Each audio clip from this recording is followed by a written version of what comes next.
ನಮಸ್ಕಾರ. ಸುವರ್ಣ ನ್ಯೂಸ್ನ ಈ ವಿಶೇಷ ಕಾರ್ಯಕ್ರಮಕ್ಕೆ ತಮಗೆಲ್ಲ ಆಧಾರದ ಸ್ವಾಗತ. ನಾನು ರಂಗನಾಥ್ ಭಾರದ್ವಾಜ್. ಇವತ್ತು ನಾವು ಯಡಿಯೂರಪ್ಪನವ್ರ ಜೊತೆಗಿದ್ದೀವಿ. ತಮಗೆಲ್ಲ ಗೊತ್ತಿರುವಂಥ ಸಂಗತಿ, ಯಡಿಯೂರಪ್ಪನವ್ರಿಗೆ ಇವತ್ತು 71 ವರ್ಷ ವಯಸ್ಸು. ಅವರು ಇವತ್ತು ಬರ್ಡೇ ಕೂಡ ಆಚರಿಸ್ಕೊತಾ ಇದ್ದಾರೆ. ಬನ್ನಿ, ಇದಕ್ಕೆ ಸಂಬಂಧಪಟ್ಟ ಹಾಗೆ ಮಾಜಿ ಮುಖ್ಯಮಂತ್ರಿ ಯಡಿಯೂರಪ್ಪನವ್ರು ಏನು ಹೇಳ್ತಾರೆ ಕೇಳೋಣ. ಯಡಿಯೂರಪ್ಪನವ್ರೆ, ಮೊದಲು ನಿಮಗೆ ಬರ್ಡೇ ಶುಭಾಶಯಗಳು. ಒಳ್ಳೆಯದಾಗಲಿ. 71 ವರ್ಷ. 70 ತುಂಬಿ 71 ವರ್ಷ ಕಾಲಿಸ್ತಾರೆ. 70 ತುಂಬಿ 71 ಏನು ಹುಡುಗಾಟಿಕೆ ಎಲ್ಲ ಏನು ಅಂತ. ಯಾಕಂದರೆ ನಿಮ್ಮ ನಿರಂತರವಾದ ಹೋರಾಟ, ನಿಮ್ಮ ನಿರಂತರವಾದಂಥ ಒಂದು ಚಟುವಟಿಕೆ, ಇದರಲ್ಲಿ ಬಹುಶಃ 70 ವರ್ಷ ಕಳೆದಿದ್ದೆ ಗೊತ್ತಾಗಲಿಲ್ಲ ಅಂತ. ಇಲ್ಲ, ಒಂಥರ ಸಾರ್ಥಕ ಜೀವನ. ಜನ ಒಂದು ಸೇವೆ ಮಾಡುವಂಥ ಅವಕಾಶ ಮಾಡಿಕೊಟ್ರು. ಸ್ವಂತಕ್ಕೆ ಬದುಕೋದೇನು ವಿಶೇಷತೆ ಇಲ್ಲ, ಸಮಾಜಕ್ಕೆ ಬದುಕೋದು ವಿಶೇಷತೆ. ಅದನ್ನು ಮಾಡಿದ್ದೇನೆ ಅನ್ನೋ ಸಂತೃಪ್ತಿ ಇದೆ, ಸಮಾಧಾನ ಇದೆ. ಈ ನಮ್ಮ ಹೆಜ್ಜೆಗಳು ನಿಂತಿರುಗಿ ನೋಡಿದಾಗ ಸ್ವಲ್ಪ ಸಮಾಧಾನ ಇರಬೇಕು. ಆ ತೃಪ್ತಿ ಇದೆ, ಸಮಾಧಾನ ಇದೆ. 70 ದಾಟಿ 71ರ ಹೊಸದಲ್ಲಿ ನಿಂತ್ಕೊಂಡು ಹಿಂದಿರುಗಿ ನೋಡಿದಾಗ ಏನು ಅನಿಸುತ್ತೆ ಅಂತ ಯಡಿಯೂರಪ್ಪನವ್ರಿಗೆ? ಸಂತೋಷ ಇದೆ, ಆನಂದ ಇದೆ. ಈ ನಾಡಿನ 6 ಕೋಟಿ ಜನ ನನಗೆ ಕೊಟ್ಟಂಥ ಒಂದು ಅವಕಾಶಗಳು ಬೇರೆ ಯಾರಿಗೂ ಕೊಡಲಿಲ್ಲ ಅಂತ ನಾನು ಅಂದ್ಕೊಂಡಿದ್ದೆ. ಯಾಕೆಂದರೆ ಸಾಮಾನ್ಯರಲ್ಲಿ ನಾನು ಸಾಮಾನ್ಯ. ಒಬ್ಬ ಪುರಸಭಾ ಸದಸ್ಯನಾಗಿದ್ದವನು, ಒಬ್ಬ ರಾಜ್ಯದ ಮುಖ್ಯಮಂತ್ರಿ ಆಗಿದ್ದೇನೆ. ಇವತ್ತೊಂದು ಹೊಸ ಪಕ್ಷ ಕಟ್ಟುವಂಥ ಒಂದು ಧೈರ್ಯ ಶಕ್ತಿಯನ್ನು ರಾಜ್ಯದ 6.5 ಕೋಟಿ ಜನ ಕೊಟ್ಟಿದ್ದಾರೆ ಅನ್ನೋದಾದರೆ ಇದಕ್ಕಿಂತ ತೃಪ್ತಿ ಸಮಾಧಾನ ಏನು ಬೇಕು ಅಲ್ವಾ? ಸಾಮಾನ್ಯರಲ್ಲಿ ಸಾಮಾನ್ಯವಾಗಿ ಬೆಳೆದವನು, ಒಳ್ಳೆ ರೈತನ ಮಗ, ಹುಟ್ಟದ್ದು ಮಂಡ್ಯ ಜಿಲ್ಲೆ, ಬೆಳೆದದ್ದು ಮಂಡ್ಯ ನಗರ, ಬೆಳೆದದ್ದು ಮೈಸೂರು, ಬೆಂಗಳೂರು, ಓದದ್ದು ಶಿವಮೊಗ್ಗಕ್ಕೆ. ಆ ಜನ ನನಗೆ ಮನ್ನಣೆ ಕೊಟ್ಟರು, ಗೌರವ ಕೊಟ್ಟರು. 6 ಬಾರಿ MLA ಮಾಡಿದ್ರು. ಏನು ಕಣ್ಣು ಅಲ್ಲ ಅಲ್ಲಿ ನೋಡಿ, ಜೀವನದ ಬ್ಯೂಟಿ ಅನ್ನೋದು ಅದೇನೇ ಅಂತ. ಹೇಗೆ ಅಂತಂದರೆ, ಹುಟ್ಟಿದ ಬೋಗನಕೆರೆಯಲ್ಲಿ, ಬೆಳೆದಿದ್ದು ನಿಮ್ಮ ಜೀವನ ಕಂಡುಕೊಂಡಿದ್ದು ಶಿಕಾರಿಪುರದಲ್ಲಿ, ಅಲ್ಲಿಂದ ಬಂದಿದ್ದು ಬೆಂಗಳೂರಿನಲ್ಲಿ, ನಂತರ ರಾಜ್ಯದ ಮೂಲೆ ಮೂಲೆ ಸುತ್ತಿದ್ದು, ರಾಜ್ಯದ ಮನೆ ಮಾತಾಗಿದ್ದು, ವಿರೋಧ ಪಕ್ಷದ ನಾಯಕರಾಗಿದ್ದು, ಮುಖ್ಯಮಂತ್ರಿ ಆಗಿದ್ದು. ಎಲ್ಲಿಂದ ಎಲ್ಲಿ ತಂದುಬಿಡ್ತಲ್ಲ ಜೀವನ ಲೈಫು ಅಂತ. ಜನತಾ ಜನಾರ್ದನನ ಆಶೀರ್ವಾದ ಇದ್ದರೆ, ದೇವರ ದಯ ಇದ್ದರೆ ಸಾಮಾನ್ಯನೂ ಸಹ ಎತ್ತರಕ್ಕೆ ಬೆಳಿಬೋದು ಅಂತ ದೊಡ್ಡ ಗುರಿ ಇಟ್ಕೋಬೇಕಷ್ಟೆ. ನಾನೇನು ನಮ್ಮ ನಾಡಿನ ಯುವ ಪೀಳಿಗೆಗೆ ಸಲಹೆ ಕೊಡೋದು, ಸಂದೇಶ ನನ್ನ ಒಂದು ಅಂತಂದರೆ, ಒಂದು ದೊಡ್ಡ ಗುರಿಯನ್ನು ಜೀವನದಲ್ಲಿ ಇಟ್ಕೊಳ್ಳಿ. ಸ್ವಾಮಿ ವಿವೇಕಾನಂದ ಹೇಳ್ತಾರೆ, ಎಲ್ಲವನ್ನು ಕೊಟ್ಟಿದ್ದಾನೆ ಭಗವಂತ, ಬೆಳೆದು ತೋರಿಸು, ಸಾಧನೆ ಮಾಡಿ ತೋರಿಸು ಅಂತ. ಹಾಗೆ ಪ್ರತಿಯೊಬ್ಬನಿಗೂ ಅವಕಾಶಗಳಿದೆ. ದೊಡ್ಡ ಗುರಿ ಇಟ್ಕೊಂಡು ದಾಪುಗಾಲ ಹಾಕ್ಕೊಂಡು ಮುಂದೆ ಹೆಜ್ಜೆ ಇಡಬೇಕು. ಖಂಡಿತ ದೇವರು ಆಶೀರ್ವಾದ ಮಾಡ್ತಾನೆ ಅನ್ನೋ ವಿಶ್ವಾಸ ನನಗಿದೆ. ಓಕೆ, ಸರಿ. ಇಂಥ ಸಂದರ್ಭದಲ್ಲಿ ನಿಮ್ಮ ಜೀವನಕ್ಕೆ ಒಂದು ತಿರುವು ಕೊಟ್ಟಂಥ ಘಟನೆ ಅನ್ನುವಂಥದ್ದು, ಅಂದರೆ ಇಡೀ ನಿಮ್ಮ ಲೈಫನ್ನೇ ಟರ್ನ್ ಮಾಡಿದ್ದು ಯಾವುದು ಸರ್? ಸರ್, ನಾನು ನಿಜ ನಿಮ್ಮ ಹತ್ರ ಹೇಳಬೇಕು ಅಂದರೆ, ಬೆಂಗಳೂರು ಬಿಟ್ಟು ಶಿಕಾರಿಪುರಕ್ಕೆ ಹೋದಂಥದ್ದು. ಶಿಕಾರಿಪುರ ಎಲ್ಲಿದೆ ಅಂತ ನನಗೆ ಗೊತ್ತಿರಲಿಲ್ಲ. ಅಲ್ಲಿಗೆ ಹೋದ್ಮೇಲೆ ಅಲ್ಲಿ ಒಂದು ಚಟುವಟಿಕೆಗಳು, ರಾಜಕೀಯ ಪ್ರವೇಶ ಮಾಡಿದ್ದು, ಒಬ್ಬ ಪುರಸಭಾ ಸದಸ್ಯನಾಗಿ, ಅಧ್ಯಕ್ಷನಾಗಿ ನನ್ನ ಜೀವನ ಪ್ರಾರಂಭ ಮಾಡಿದಂಥದ್ದು. ಇದೆಲ್ಲವೂ ಸಹ ಎಲ್ಲೋ ಒಂದು ಕಡೆ ದೈವಿಚ್ಛೆ ಅಂತ ಕಾಣುತ್ತೆ, ಭಗವಂತನ ಇಚ್ಛೆ. ನಾನು ಕನಸು ಮನಸ್ಸಲ್ಲೂ ನಾವು ಶಿಕಾರಿಪುರ ಎಲ್ಲಿದೆ ಅಂತ ಗೊತ್ತಿರಲಿಲ್ಲ. ಒಂದು 5 ಡೇ ಏನೇನೋ ಸುತ್ತಿ ಬಳಸಿ ನೀವು ಶಿವಮೊಗ್ಗದಲ್ಲಿ ಶಿಕಾರಿಪುರಕ್ಕೆ ಬರಬೇಕು ಅಂತ ವಿಶೇಷವಾದ ಕಾರಣ ಅದು. ನಮ್ಮ ಅವ್ರ ಮನೆ ಅದು, ಆಮೇಲೆ ಮದುವೆ ಮಾಡ್ಕೊಂಡು. ಹೀಗಾಗಿ ಆ ರೀತಿ ತಿರುವು ಕೊಟ್ಟಂಥದ್ದು ಬಹುಶಃ ಶಿಕಾರಿಪುರದಲ್ಲಿ ಒಂದು ರಾಜಕೀಯ ಆಶ್ರಯ ಕೊಟ್ಟರು. ಪುರಸಭಾ ಅಧ್ಯಕ್ಷನ ನನ್ನ ಜೀವನ ಪ್ರಾರಂಭ ಮಾಡಿದೆ.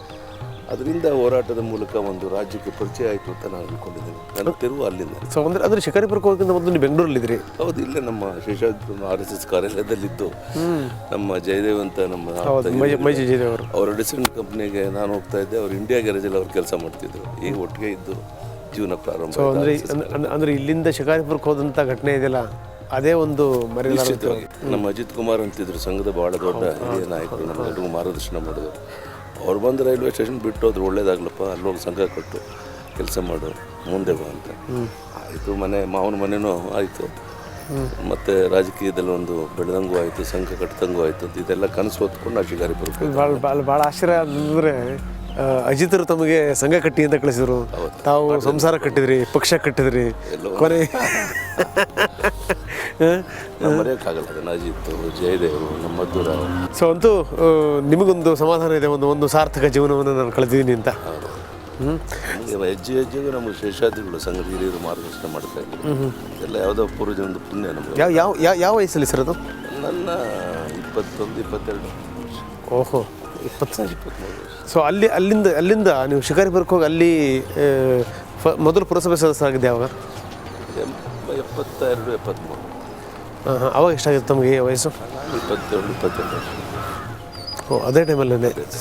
ಓಕೆ, ಇಲ್ಲಿಂದ ಹೋದ ತಕ್ಷಣ ನಿಮ್ಮ ರಾಜಕೀಯ ಚಟುವಟಿಕೆಗಳು ಶುರುವಾಯಿತು? ಇಲ್ಲ, ನಾನು ಸಂಘದ ಚಟುವಟಿಕೆ ಮಾಡಿಕೊಂಡು ಮನೆ ಅಲ್ಲಿ ವ್ಯವಹಾರಗಳು, ಮಿಲ್ಲು ಗಿಲ್ಲು ನೋಡ್ತಾ ಇದ್ದೆ. ನಂತರ ಶಿಕಾರಿಪುರದಲ್ಲಿ ಒಂದು ಗಣಪತಿ ಹಬ್ಬ ಉತ್ಸವಗಳಲ್ಲಿ ಭಾಗವಹಿಸುವಂಥದ್ದು ಇವೆಲ್ಲ ಸಂಗತಿಗಳು ಕೂಡ್ಕೊತಾ ಬಂತು. ಹೀಗಾಗಿ ಪುರಸಭೆಗೆ ಸ್ಪರ್ಧೆ ಮಾಡುವಂಥ ಅನಿವಾರ್ಯ ವಾತಾವರಣ ಸೃಷ್ಟಿಯಾಯಿತು. ಹೀಗಾಗಿ ಸ್ಪರ್ಧೆ ಮಾಡಿ ಪುರಸಭಾ ಸದಸ್ಯನಾದೆ, ಪುರಸಭಾ ಅಧ್ಯಕ್ಷನಾದೆ. 73, 74, 80ರಲ್ಲಿ ಪುರಸಭಾ ಅಧ್ಯಕ್ಷನಾದೆ. ಜೀವನ ಸಾರ್ಥಕ. ಪುರಸಭೆಯಿಂದ ವಿಧಾನಸಭೆ ತನಕ, ಪುರಸಭೆಯ ಅಧ್ಯಕ್ಷನಿಂದ ವಿಧಾನಸಭೆಯಲ್ಲಿ ಮುಖ್ಯಮಂತ್ರಿಯಾಗಿ ಪ್ರಮಾಣ ವಚನ ಸ್ವೀಕರಿಸೋ ತನಕ.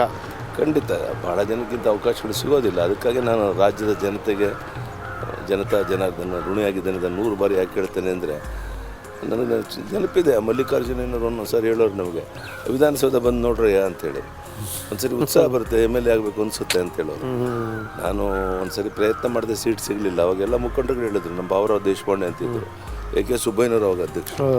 ಅವ್ರು ಹೇಳಿದ್ರು, ಯಡಿಯೂರಪ್ಪನ ನೀವು ಸೀಟ್ ಕೇಳ್ಕೊಂಡು ಇಲ್ಲಿ ಬರಬಾರ್ದು, ಅಲ್ಲಿ ಕೆಲಸ ಮಾಡಬೇಕು, ಜನ ನಾವು ಬಂದು ನೀವು ಸೀಟ್ ಕೊಡ್ತೀವಿ ಅಂತ ಹೇಳಕ್ಕೆ ಬರಬೇಕು, ಆ ರೀತಿ ಕೆಲಸ ಮಾಡಬೇಕು ಅಂತ ಹೇಳಿದ್ರು. ಇವತ್ತು ನೆನಪಿದೆ ಅದೆಲ್ಲದರ ಕಾರಣಕ್ಕಾಗಿ. ಒಂದು ರೀತಿ ಜೀವನ ಉದ್ದಕ್ಕೂ ಹೋರಾಟ ಇದನ್ನು ಮಾಡಿ ಹಾಗೆ ಆಗೋಯ್ತದು ಅಂತ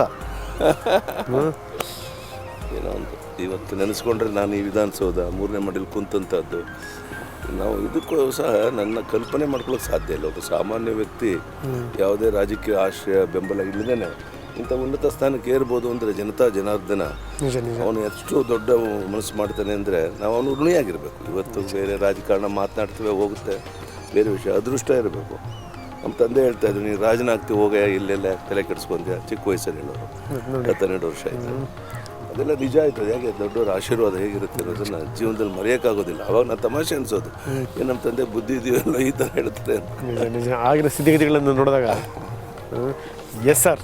ಸೊ ಇದು ಆರಂಭದ ಮಾತುಗಳು. ಯಡಿಯೂರಪ್ಪನವರು ತಾವು ಬೆಳೆದು ಬಂದಂಥ ಬಗೆಯ ಬಗ್ಗೆ ಹೇಳಿದರು. ಯಾಕಂದರೆ ಒಬ್ಬ ಪುರಸಭೆಯ ಅಧ್ಯಕ್ಷರಾಗಿದ್ದಂಥವರು ಅಲ್ಲಿಂದ ಇಲ್ಲಿ ತನಕ ರಾಜ್ಯದ ಮುಖ್ಯಮಂತ್ರಿ ಆಗುವಂಥದ್ದು ಅದೇನು ಸಾಮಾನ್ಯ ಸಂಗತಿಯಲ್ಲ. ಇದರ ಹಿಂದೆ ಯಡಿಯೂರಪ್ಪನವರ ಸಾಕಷ್ಟು ಹೋರಾಟ ಇದೆ. ಆ ಹೋರಾಟವನ್ನು ಈಗಲೂ ಕೂಡ ಮುಂದುವರಿಸ್ತಾ ಇದ್ದಾರೆ ಯಡಿಯೂರಪ್ಪನವರು.